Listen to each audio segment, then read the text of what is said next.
Только на такую безумную антенну удалось запустить этот приемник.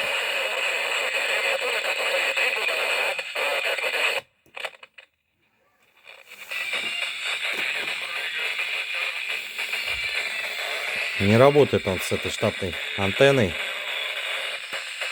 Пришлось вот такой космический накрутить. И наконец-то заработал.